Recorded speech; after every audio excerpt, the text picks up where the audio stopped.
मोठ्या भावाने झोपेत असलेल्या लहान भावाच्या डोक्यात कुऱ्हाडने सपासप वार करून हत्या केल्याची धक्कादायक घटना भडगाव तालुक्यातील पिचर्डे गावात घडली।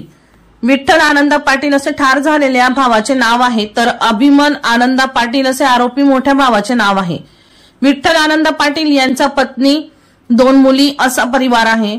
मिळालेल्या माहितीनुसार पिचर्डे येथे विठ्ठल आनंदा पाटील हे रात्री खड्यातील मोकळ्या जागेत झोपलेले असताना त्यांचा मोठा भाऊ अभिमन आनंदा पाटील यांनी आपल्या लहान भावाचा निर्घृण खून केला।